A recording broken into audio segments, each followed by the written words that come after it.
ಇವತ್ತು ರಾಜ್ಯದಲ್ಲಿ ರೈತರಿಗೆ ಆಗ್ತಕ್ಕಂಥ ತೊಂದರೆಯನ್ನ ಮನಗಂಡು ಭಾರತೀಯ ಜನತಾ ಪಕ್ಷ ಚಿತ್ತಾಪುರ ಮಂಡಲದಲ್ಲಿ ಬೃಹತ್ ಪ್ರತಿಭಟನೆಯನ್ನು ನಾವು ಹಮ್ಮಿಕೊಂಡಿದ್ದೀವಿ. ಅದರಂತೆ ಎಲ್ಲ ಮಂಡಲದಲ್ಲಿ ಪ್ರತಿಭಟನೆ ಆದ ನಂತರ ಜಿಲ್ಲೆಯಲ್ಲೂ ಕೂಡ ರೈತರ ಒಂದು ಹೋರಾಟವನ್ನು ನಾವು ಹಮ್ಮಿಕೊಂಡಿದ್ದೇವೆ. ಇದರ ನಾವು ತಿಳಿತಕ್ಕಂಥದ್ದು ಏನದಂದ್ರೆ, ಇವತ್ತು ಸರ್ಕಾರ ಅಧಿಕಾರ ತಗೊಂಡಾಗಿನಿಂದ ಕುರ್ಚಿ ಕದನನೇ ಅವರಿಗಾಗಿದೆ ವಿನಃ ಯಾರು ರೈತರದ ಕಷ್ಟನೂ ಗೊತ್ತಿಲ್ಲ, ಮಹಿಳೆಯರ ಕಷ್ಟನೂ ಗೊತ್ತಿಲ್ಲ.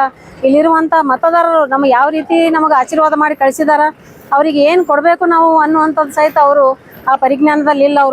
ಅವ್ರು ಏನಾಗಿದೆ, ಈಗ ಫ್ರೀ ಗ್ಯಾರಂಟಿ ಕೊಟ್ಬಿಟ್ಟು ಜನರನ್ನು ಮರಳು ಮಾಡುವಂಥ ಪರಿಸ್ಥಿತಿ ನಿರ್ಮಾಣ ಆಗಿದೆ. ಇವತ್ತು ಹಿಂದೆ ಯಡಿಯೂರಪ್ಪನವರು ಮುಖ್ಯಮಂತ್ರಿ ಆದಾಗ ಮೊದಲನೇ ಬಾರಿಗೆ ರೈತರ ಪರವಾದಂಥ ಒಂದು ಬಜೆಟನ್ನು ಮಂಡನೆ ಮಾಡಿದಂಥ ಧೀಮಂತ ನಾಯಕರು ನಮ್ಮ ಭಾರತೀಯ ಜನತಾ ಪಕ್ಷದ ಬೆಂಬಲಿತ ನಮ್ಮ ಭಾರತೀಯ ಜನತಾ ಪಕ್ಷದ ನಾಯಕರು ಆದಂಥ ಯಡಿಯೂರಪ್ಪನವರು ಮಂಡನೆ ಮಾಡಿದರು ಬಜೆಟನ್ನು. ಅದಾದ ನಂತರ 22-23ನೇ ಸಾಲಿನಲ್ಲಿ ದೊಡ್ಡ ಒಂದು ಪರಿಸ್ಥಿತಿಯ ಎದುರಾಗಿ ನೆಟೆ ರೋಗ ಬಂದಂಥದ್ದಾಗಿತ್ತು ತೊಗರಿ ಬೆಳೆಗಳಿಗೆಲ್ಲ. ಆ ಸಂದರ್ಭದಲ್ಲಿ ಯಡಿಯೂರಪ್ಪನವರು ಎಷ್ಟು ಸಮೀಕ್ಷೆ ಮಾಡಿದಾಗ ಬಂದಿದ್ದಂಥ ವರದಿ ಅಂದ್ರೆ 2.7 ಹೆಕ್ಟರ್ ಭೂಮಿ ಪೂರಾ ನೆಟೆ ರೋಗ ಬಂದು ಹೋದಾಗ ಯಾವುದೂ ರೈತರು ಹೋರಾಟವನ್ನೇ ಮಾಡಲಿಲ್ಲ. ಆ ಸಂದರ್ಭದಲ್ಲಿ ರೈತರ ಒಂದು ಕಷ್ಟವನ್ನು ಮನಗಂಡು ತಾವಾಗಿಯೇ ತಾವು ಅವರಿಗೆ ಸಹಾಯಧನವನ್ನು ಮಂಜೂರು ಮಾಡುವಂಥ ಕೆಲಸವನ್ನು ನಮ್ಮ ಯಡಿಯೂರಪ್ಪನವರು ಮಾಡಿದರು.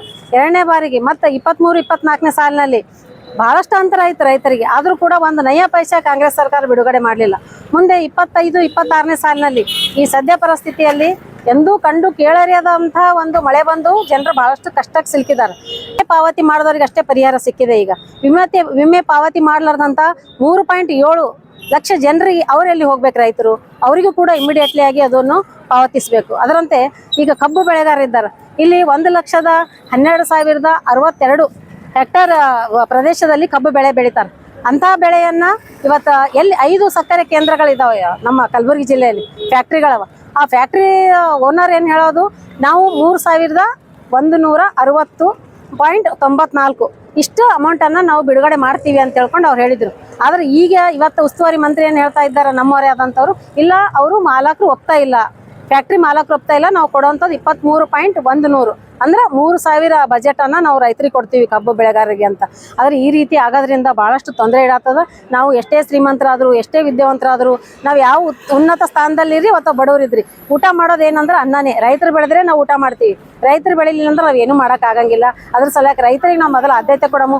ಇಲ್ಲಿ ನಾವು ಆ ಪಕ್ಷ ಈ ಪಕ್ಷ ಅನ್ನೋದಿಲ್ಲ, ಮೊದಲೇದ ನಾವು ಅಧಿಕಾರ ಯಾರು ತಗೊಂತೀವಿ ಕೈಯಾಗ ಅವ್ರು ಮೊದಲು ಲಕ್ಷ್ಯ ಯಾರಿಗೆ ಕೊಡ್ಬೇಕಂದ್ರೆ ರೈತರು ಕೊಡ್ಬೇಕು. ಅದು ಕೆಲಸವನ್ನು ಮೊದಲು ನಮ್ಮ ಕರ್ನಾಟಕ ಸರ್ಕಾರ ಮಾಡಬೇಕು ಅನ್ನುವಂಥ